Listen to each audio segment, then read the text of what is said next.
All right, guys, what is going on? Aaron here. We are back, everyone. And guys, we are in the Holland, and we are playing the ship that has the fastest torpedoes in the game. Or at least I thought I was. I thought my build included Space Fishy, which is a commander that increases the speed of your torpedoes to get these torpedoes up to a blistering 93 or 94 knots, completely upgraded there. But unfortunately, I was not. Now, these torpedoes stock actually go 90 knots, so base, they are still the fastest torpedoes in the game, but I thought I was trying to run a fun little unique build here for you guys. And in this game, we actually connect a decent amount of torpedoes and make a pretty good impact on the enemy team. Now, here's a situation where I've talked about in a few videos where kind of going into this Bravo cap here is something you should definitely consider as a destroyer, but considering that the gearing was leaving his side, which was the Charlie cap, and giving the fact that we are in the Holland without a Hydro, Smokescreen, that much health, and really good guns, putting ourselves in this Bravo cap without, really knowing what we are going against is not necessarily the best play. So this would be a situation where you could potentially play the other caps, and there's not much spotting we can do regardless, so trying to fulfill our roles, we are heading to the Alpha cap. But this is, some people are going to see this and be like, well, Aaron's a hypocrite, he's totally...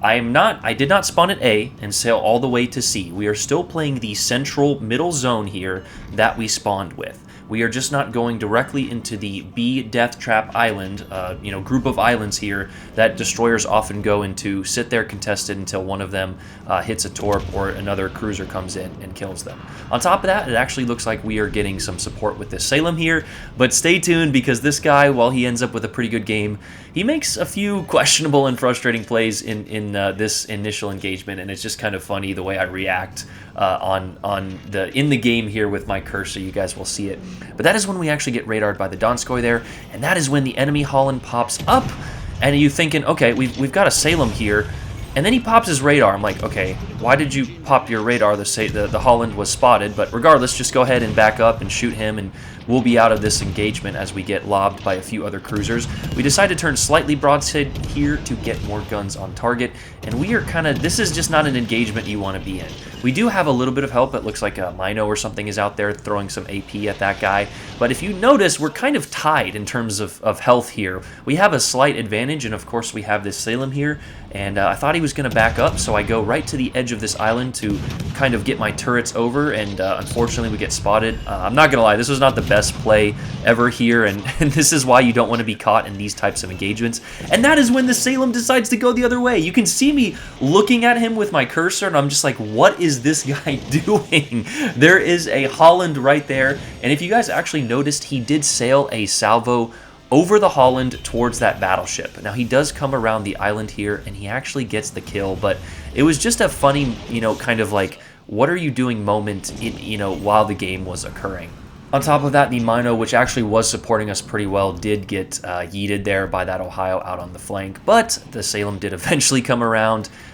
He is targeting the Holland. He's missing a bunch, but anyway, he is actually going to secure the kill on that Holland with the last salvo he would have gotten after he completely burned and just misused his radar. But regardless, that is one destroyer down, and yes, now it is time to secure this cap and get some torpedoes on target. A lot of players, and I was guilty of that in this match, they just YOLO rush in there and try and trade with your guns instead of trying to put yourself in favorable positions. And what we mean by that is isolating yourself with islands, putting your ship between an island or another ship to outplay and outmaneuver that destroyer. And that's what I thought we were doing, as this Salem shows once again. He wants to use all of his health as he gives us the good game symbol. If he would have just stayed there, backed up, and shot that Holland, he wouldn't be facing a Yamato right now. He gets insanely lucky, and you will look at his score and just be like, you know what? He had a lucky, decent game at the end. But what we're gonna do right here is throw a staggered set of torpedoes on this Yamato, and this is the best case scenario for a pan-European destroyer. You have a very slow-moving battleship right in front of you, really unable to maneuver. We threw that first set. It got a flood. It landed right on the bow there, or close to the bow. With these torpedoes, if you hit the torpedo protection belt, especially in a lot of these battleships with some pretty good torpedo protection, you're not going to be getting that many floods. But we go ahead and secure the cap here. We're kind of waiting till we're close to this island. We connect another torpedo on the nose, and that is a permanent flood, a battleship's worst nightmare. And now here is a point in the game where I made sort of a content creator business decision. You can see that this Ohio is out here. We have this Yamato on a permanent flood, and to be quite honest, I looked at the minimap and I was like, you know what? Our team has Bravo secure. We've got the A-cap. Our gearing is still alive at Charlie. I'm going to go get myself some video material. We actually connect another fire. It is a good cheeky destroyer play to fire a few salvos, especially with the fast firing guns that the Holland has, right when you're going around an island there, so that way you do go undetected. But here is the business decision that I was talking about. We've got that Yamato on a fire. He's flooding. Unfortunately, the Salem, who somehow survived, gets the kill, but this Ohio is kind of making a flank. He did get our Mino out there, so we do need to worry about him. I was thinking about firing in this situation, but with the amount of health we lost in that initial engagement and without smokescreen and really, that much island cover, I decided against it. On top of that, this Ohio is kind of making some slow, cheeky moves. It looks like he's sailing, kind of in a straight line, and this is where I make a play that I normally don't make, and by that, I mean I stack my torpedoes on top of each other. Now, we couldn't really put the torpedoes directly on the line as they would have been blocked by that island, that group of islands there. He was going too fast, but we make a play that I believe allowed us to get as many torpedoes as we did. We open up our guns and we do have this little island here to protect us. So in this situation, I believe the Ohio either hit his stop, he stopped going full speed, or he tried to turn, which slowed him down. And that allowed us to get a beautiful torpedo strike. 1, 2, 3, 4, 5, 6, 7, 9 torpedoes on target. Dev strike, good night, thanks for playing. I think we connected all torpedoes and 9 was the number that was needed to get the kill. But that is an Ohio down, a Holland taken care of, and a cap secured. And the fastest torpedoes in the game definitely help us get that kill and those torpedoes on target there. Now, like I mentioned, I don't recommend, stacking your torpedoes like that unless you, number one, had to in that situation. We could have put a set behind, but it looks like he was going full speed. And here we just get a little bit greedy. We go guns hot. All of the enemy teams are funneled and they, have given up all position. Our team has also kind of formed a good little entrapment circle here. So we're trying to get a little bit more damage. You can see we are at 125,000, and damage in a destroyer is not the most important factor.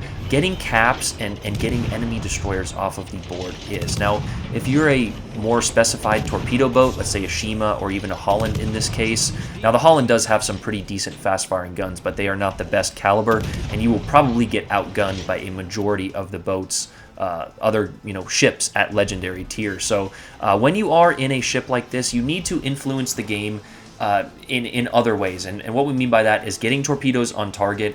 But when I say that, I don't mean go completely behind the enemy in the opening seconds, avoiding all caps. Now here, we are definitely behind the enemy, but on the way, we got a cap, we helped eliminate that Holland, and we did eliminate another enemy battleship. And speaking of eliminating enemy battleships here, this Montana looks like he is going backwards, but it looks like he is changing direction, so that is why we threw the second set more in the forward position. And you can sometimes tell with the torpedo tracker, the little white line, when it's changing direction, but by the time they accelerate, they are going to be far ahead of that line, so you want to put them in good position there.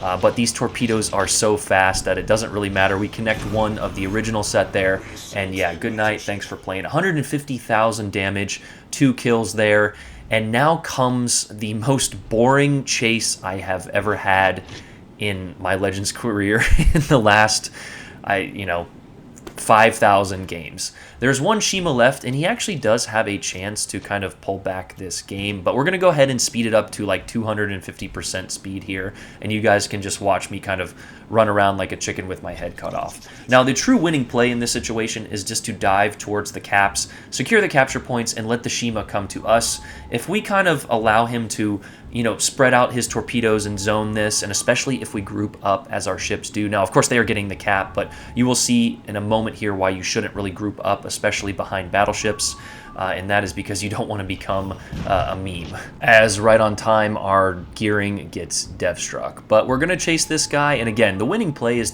just to secure this cap. and to let him sail off into the distance.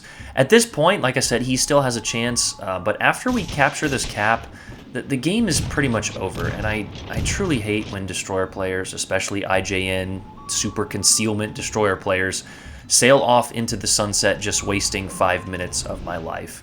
Now again, this was a closer game than some, but when you're down a few hundred points, 3 or 4 ships, please just have the gentleman's agreement to end the game. Like I said, in this situation, I probably would have been trying as well, as I ruined my decent torpedo accuracy from this game. We were trying to get a lucky hit to finish off this game with 3 kills, maybe, I don't know, whatever, a good little meme. But I still think it was a great game regardless, showing you how you can utilize the Holland and the Pan-European line of destroyers. You don't want to get in too many gunfights, especially without Salem support. And yeah, here is just one of the final moments. You know you're not winning this game at this point. So he goes into the Bravo cap, and then he goes out the other side. I was legit mad at this situation. I'm like, come here, you little. And he shoots me, and I think I actually connect the last shot, which is just a small victory in my head. But a good game in the Holland nonetheless, 3,056 XP, and we did everything we needed to do, right? 2 capture points, as I go over the stats here and look that I was, in fact, not running the Space Fishy build, but we would go ahead and throw that on and see that you can get 93 knots, and I'm sure it can get up to 95 with maybe a maxed out Fishy there. But regardless, there are my stats, and that is the Holland and the Pan-European line. Very similar playstyle with the exception of course, the Friesland with its smoke and hydro. But anyway, guys, again, I'm probably being Key West, just making a bunch of videos here for you guys tonight. I love you guys. Aaron out. Peace.